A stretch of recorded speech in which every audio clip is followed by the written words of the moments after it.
हमारी बहुत अच्छी तैयारियां चल रही हैं। 10 की 10 जो हमारी लोकसभा की जो सीटें हैं उनके आप देखिए कि कम से कम भी 1 महीना से भी पहले से जो है हमारे कैंडिडेट ऑलरेडी घोषित हो चुके हैं और आधे से भी ज़्यादा जो हमारी हम कहेंगे कि विधानसभाएं हैं उन सब का दौरा हमारे जो है लोकसभा के प्रत्याशी अभी तक कर चुके हैं। तो इसलिए हमें पूरी उम्मीद है कि हमारा ज़बरदस्त जो है वो अब की बार प्रदर्शन रहेगा और जिस तरह से हमने 2019 के अंदर 10 की 10 लोकसभा सीटें जीती थी उसी तरह से ही हम वही इतिहास को दोहराएंगे और 2024 के अंदर भी जो है वो कमल का फूल जो है वो खिलेगा और 10 की 10 जो हमारी लोकसभा सीटें हैं वहाँ पर भारतीय जनता पार्टी के प्रत्याशी विजयी होंगे। जी, उत्तर लोकसभा से देखने को मिला कि भाजपा प्रत्याशी हैं जो उनका जिस भी गांव में जा रहे हैं जगह जगह विरोध किया जा रहा है, क्या कारण लगता है? ऐसी कहीं कोई बात नहीं है। देखिए कि बहुत बार आपने देखा ही है कि अलग अलग जो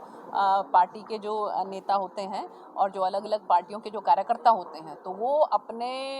जो है अपने जो नेता जो हैं उनको अपने आप को दिखाने के लिए कि भाई हम देखिए आपके लिए कितना काम कर रहे हैं तो दूसरे जो दल होते हैं उनके नेताओं का वो विरोध करते हैं। लेकिन ऐसी कोई बात नहीं है और मुझे पूरी उम्मीद है कि यहाँ पर जिस तरह से पिछली बार कमल का फूल खिला था उसी तरह से फिर से यहाँ पर जो है वो भारतीय जनता पार्टी विजयी होगी। धर्म पे वोट मांगना भाजपा कहाँ तक ठीक मानती है या कहाँ तक गलत मानती है? देखिए धर्म जो है वो हर किसी की जो है एक इंडिविजुअल अपनी अपनी आस्था है और सब लोग सब समझते हैं हमारा भारत देश जो है इसका नाम हिंदुस्तान भी है। तो ये सब समझते हैं कि हमें किस तरह से किस बातों को ध्यान में रखते हुए और बहुत सी चीज़ें ऐसी हुई हैं पहले आपने देखा होगा कि 500 वर्ष से जो है हम लोगों ने इसको झेला है कि हम किस तरह से राम मंदिर के लिए जो है वो हमारा एक जो हमारा हिंदू भाई है वो तड़पता रहा और आज जो ये राम मंदिर की उसकी मंशा पूरी हुई है तो उसके मन में बहुत उत्साह है।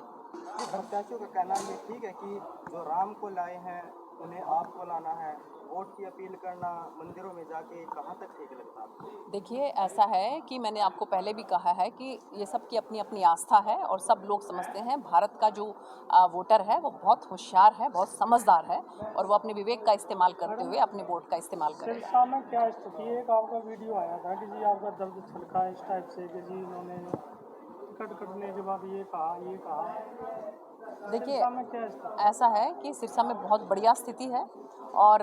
क्योंकि हमारे कैंडिडेट वैसा मैंने आपको पहले बताया कि 1 महीना पहले से ही घोषित हो चुके हैं तो इसलिए उन लोगों ने मैदान के अंदर जो है आपने देखा होगा कि रेस में अगर जो है क्या जो खिलाड़ी जो है वो ज़्यादा आगे चले जाता है तो पीछे वाले खिलाड़ी बहुत पीछे रह जाते हैं। तो हमारे खिलाड़ी जो हैं हमारे प्रत्याशी जो हैं वो रेस में इतना आगे निकल चुके हैं कि अब जो है मार्जिन देखना बाकी है कि कितने मार्जिन से वो जीत दर्ज करते हैं। कल कांग्रेस ने अपनी टिकटें घोषित की हैं जी क्या समीकरण?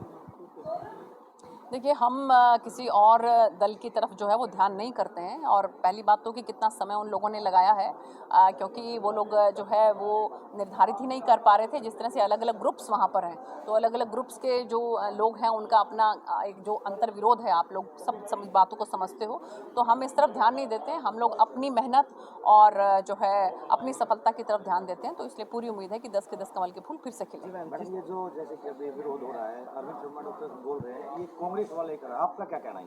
देखिए मैंने आपको जैसे पहले भी बताया कि बहुत से कार्यकर्ता जो हैं जो अपने दल के नेताओं को जो है वो अपना उत्साह दिखाने के लिए जो है वो दूसरे दल के नेताओं का विरोध करते हैं तो हो सकता है कि कहीं पर कुछ इस तरह की घटनाएं भी। अच्छा, कांग्रेस जहाँ मैम वोट की अपील करने के लिए जाएगी जगह क्या उनका भी विरोध हो सकता है? देखिए ये डिपेंड करता है ऐसा तो अगर उनके कार्यकर्ता जो हैं उनके नेताओं को खुश करने के लिए इस तरह का काम कर सकते हैं तो हमारी जो भारतीय जनता पार्टी के कार्यकर्ता बहुत अनुशासित हैं। वो इन बातों को समझते हैं कि हमारे हिंदुस्तान की जो जनता है हरियाणा की जनता है वो बहुत समझदार है और वो अपने विवेक का इस्तेमाल करते हुए जो है वो वोट करेगी। हाँ, जिस तरह से मैम लिस्ट में देखा गया कि कई चेहरे हैं लोकसभा सीट के प्रत्याशी जो नए चेहरे उतारे गए हैं, क्या प्रधानमंत्री का भी चेहरा नया देखने को मिलेगा? देखिए प्रधानमंत्री हमारे माननीय प्रधानमंत्री नरेंद्र मोदी जी हैं और हम भारतीय जनता पार्टी जो है